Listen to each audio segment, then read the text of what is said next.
Halo Tribuners, salam jumpa di Tribun Ambon hari ini, edisi 3 September 2021.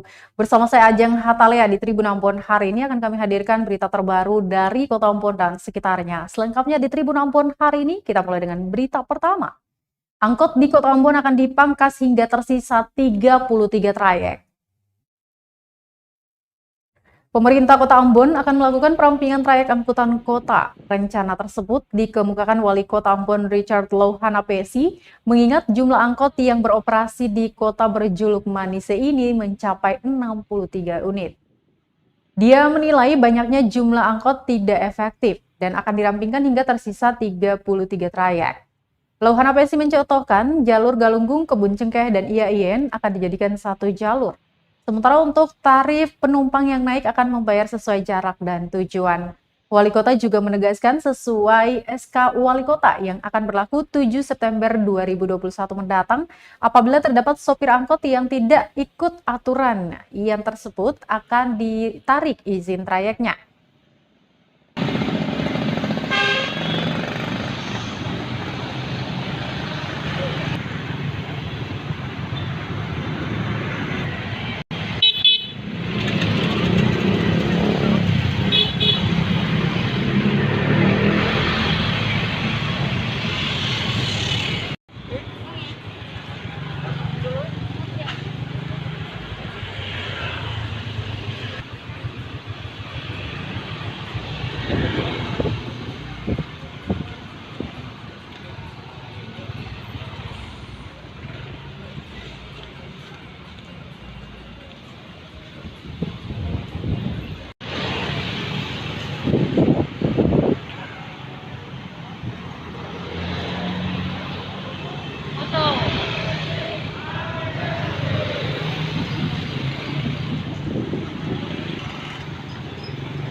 Sementara itu Tribuners, rute Galunggung, Kebun Cengkeh, dan IAIN Ambon akan dijadikan satu trayek. Sopir angkot mengaku pasrah. Pemerintah Kota Ambon akan melakukan perampingan trayek angkutan kota dari jumlah 63 menjadi 33 trayek tersisa. Rute Galunggung, Kebun Cengkeh, dan IAIN disebut Wali Kota Richard Louhanapesi akan dirampingkan menjadi satu trayek. Sementara untuk tarif penumpang yang naik akan membayar sesuai jarak dan tujuan. Wali Kota juga menegaskan sesuai dengan SK Wali Kota yang akan berlaku 7 September 2021 mendatang ini, apabila terdapat sopir angkot yang tidak mengikuti aturan tersebut akan ditarik izin trayeknya. Salah satu supir angkot yang ditemui tribunambon.com, Zai, mengaku kurang setuju dengan kebijakan tersebut. Dia mengatakan seharusnya kebijakan tersebut dikomunikasikan dengan kepala trayek sebelum diputuskan. Dirinya juga mengaku pasrah apabila kebijakan tersebut direalisasikan.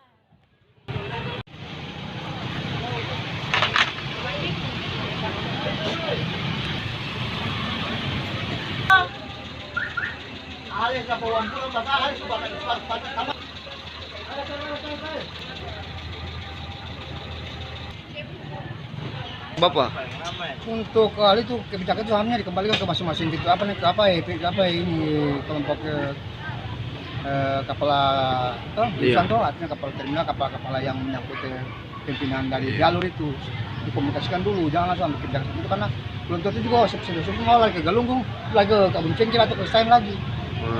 Kecuali memang Galunggung memang khusus Galunggung, tapi kalau dia mau ke Stein terserah dia loh. Tapi kalau mau ke Stein, mau ke Galunggung, mau ke Stein lagi pasti ribet. iya.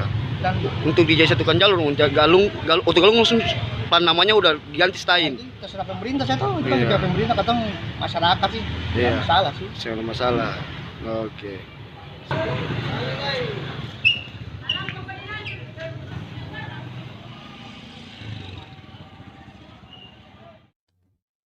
Pemasukan menurun, sopir angkot di Ambon minta Dishub hapus kebijakan ganjil genap. Sejumlah supir angkutan kota rute Stein meminta Dinas Perhubungan menghapus kebijakan ganjil genap yang sudah berjalan selama setahun ini. Pasalnya, saat ini kondisi Kota Ambon sudah mulai berangsur pulih akibat pandemi COVID-19. Pemberlakuan pembatasan kegiatan masyarakat di Ambon juga sudah dilonggarkan. Pemberlakuan ganjil genap tersebut diakuinya mengurangi separuh pendapatan para supir angkot karena tidak menarik setiap hari. Bukan hanya itu, aturan ganjil genap juga membuat banyak sopir harus menganggur.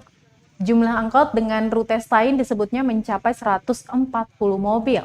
Dengan kebijakan pemerintah tersebut berarti hanya 70 angkot saja yang beroperasi dalam sehari.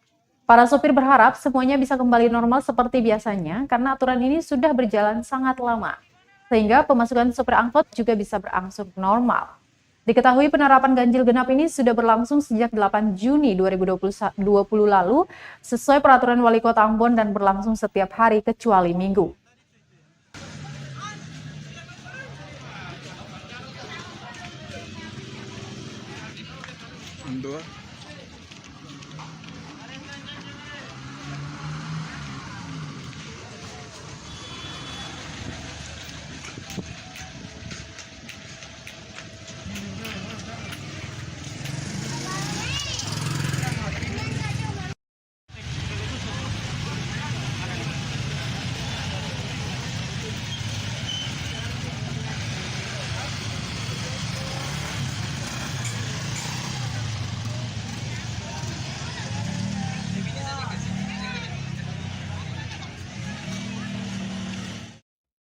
Baik, Tribuners, kita ke berita lain. Jalan rusak di Pasar Mardika. Tukang becak mengaku menderita saat lewat. Kerusakan jalan di Pasar Tradisional Mardika, Kota Ambon menjadi ancaman bagi setiap kendaraan, terlebih bagi tukang becak. Peter Lesnusa, salah satu tukang becak yang berusia 50 tahun ini mengaku sangat menderita setiap kali mengayuh becaknya melewati jalan rusak tersebut. Pasalnya, selain berlubang, jalan semakin parah ketika hujan turun. Biasanya jalan dipenuhi genangan air sehingga mengancam tukang becak dan penumpangnya. Dia berharap masalah tersebut bisa mendapatkan perhatian serius dari pemerintah. Sementara itu, pedagang yang berjualan di sekitar jalan rusak tersebut mengaku sering melihat tukang becak jatuh hingga tertindih akibat kerusakan tersebut. Saima dan pedagang sekitarnya mengaku kerusakan jalan sempat diperbaiki oleh swadaya masyarakat dengan menimbun tanah pada beberapa lubang. Namun jalan itu kembali mengalir kerusakan akibat guyuran hujan terus-menerus. Dia juga mengatakan kendaraan dinas sering kali melintas area itu, namun menghiraukan kondisi jalan yang semakin buruk.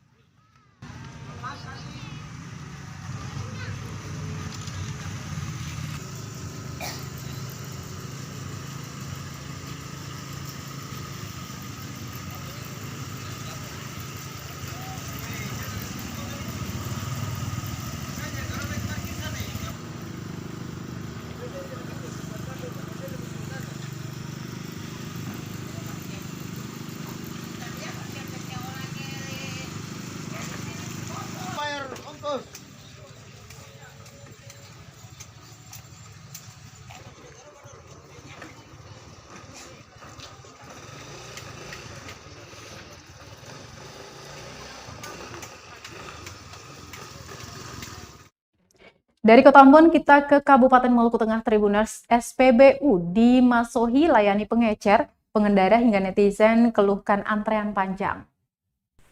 Melayani penjualan bahan bakar minyak atau BBM kepada pengecer di tengah padatnya antrean kendaraan membuat sopir angkot, pengendara lainnya hingga warganet atau netizen geram dan mengeluh sistem pelayanan stasiun pengisian bahan bakar umum. SPBU Batas Kota di Kelurahan Namasina, Kecamatan Kota Masohi, Kabupaten Maluku Tengah dianggap tidak memberikan pelayanan secara baik dengan melayani pengisian minyak bagi para pengecer yang datang membawa belasan jerigen dan drum untuk diisi meski di tengah mengularnya antrean. Para sopir menyesalkan hal tersebut karena seharusnya SPBU mendahulukan mobil dan motor ketimbang pengecer.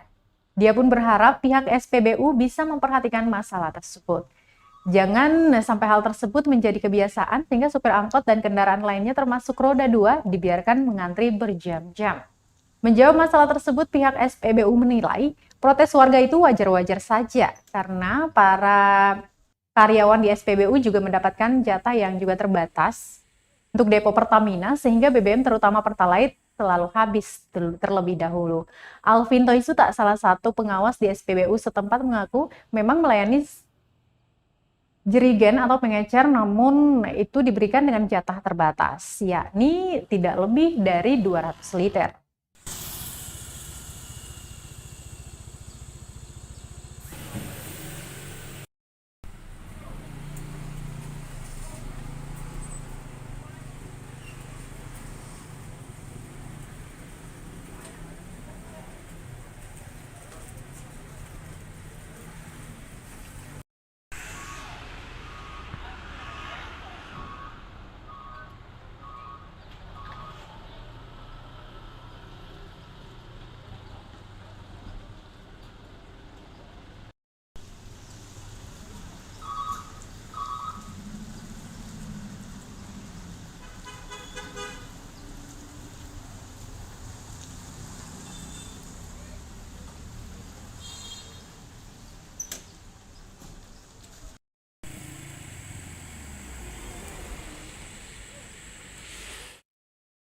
Dari Kabupaten Maluku Tengah, kita ke Kabupaten Buru.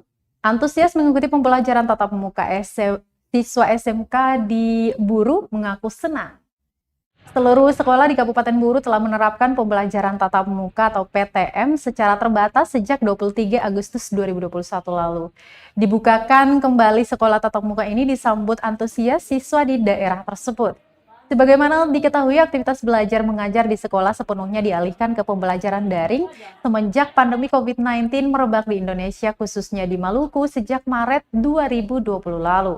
Pantauan Tribunambon.com di SMK Negeri Buru pada Jumat 3 September 2021 sekitar pukul 8.50 waktu Indonesia Timur, siswa-siswi di sekolah tersebut sangat antusias mengikuti PTM. Seorang siswa SMK 7 Buru, Maman Firmansyah Sui, bahkan mengaku senang ketika PTM sudah kembali diberlakukan. Menurutnya, mengikuti keseluruhan proses belajar mengajar di kelas secara langsung lebih efektif dibandingkan dengan kelas daring. Dia menyebutkan tidak semua siswa-siswi di kelasnya dapat mengerti dan berpartisipasi aktif selama kelas online. Sebelumnya, Sekretaris Satgas Penanganan COVID-19 Kabupaten Buru Aziz Tomia juga menyampaikan pemerintah daerah Buru telah mengizinkan pelaksanaan pembelajaran tatap muka atau PTM. Hal ini dilaksanakan sesuai dengan instruksi Bupati Buru nomor 5 tahun 2021 tentang pemberlakuan pembatasan kegiatan masyarakat level 2.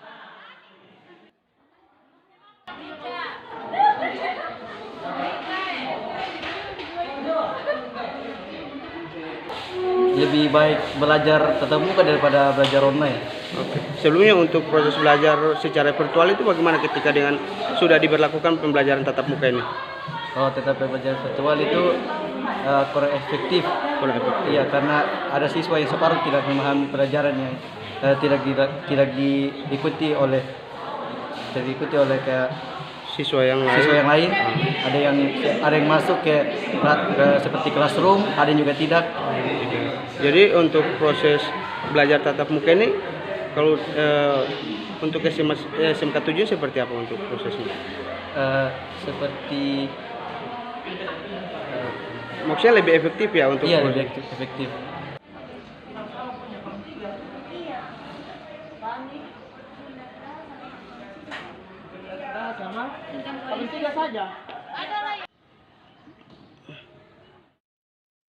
Masih dari Kabupaten Buru terkait PTM Tribuners, sekolah kembali dibuka di Kabupaten Buru, pedagang senang bisa jualan lagi. Pelaksanaan pembelajaran tatap muka atau PTM di Kabupaten Buru, Maluku turut disambut antusias oleh pedagang kantin sekolah di daerah itu. Pasalnya, dengan dibukakan kembali aktivitas belajar mengajar di sekolah, para pedagang kantin ini bisa memperoleh penghasilan harian. Kantin sekolah sudah lama ditutup akibat pandemi COVID-19 yang merebak di Indonesia, khususnya di Maluku sejak Maret 2020 lalu, kini bisa kembali beroperasi. Pantauan Tribunambon.com di lapangan pada Jumat 3 September 2021 pagi, pedagang kantin di sekolah SMK 7 Buru sangat antusias menjajakan hasil jualan mereka.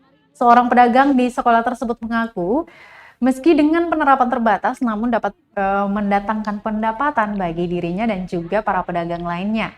Dia menjelaskan untuk pendapatannya selisihnya jauh sekali dengan sebelum diberlakukan PPKM. Namun dia berharap pandemi COVID-19 segera berakhir agar aktivitas PTM terus bisa berjalan. Sehingga baik dirinya maupun para pedagang kantin sekolah lainnya bisa menghidupi keluarga mereka masing-masing.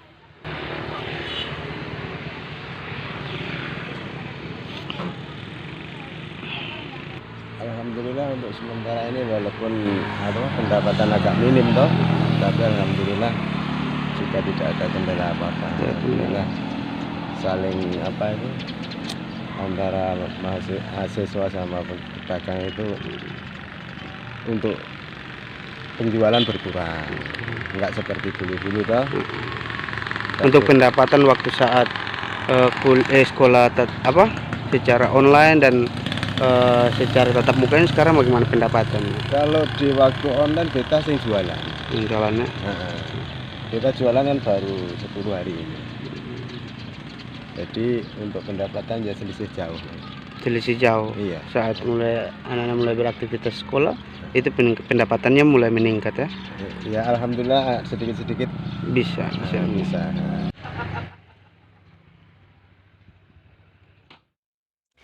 Baik Tribuners, berita tadi sekaligus menutup perjumpaan kita di Tribun Ambon untuk edisi 3 September 2021. Terus update berita terbaru di portal kami www.tribunambon.com. Follow juga akun Instagram dan Facebook fanpage kami. Kami akan kembali dengan berita terbaru di malam nanti. Stay tune terus ya bersama kami. Saya Ajeng Hatalea beserta tim redaksi yang bertugas mengucapkan terima kasih. Sampai jumpa. Amato. Terima kasih sudah nonton.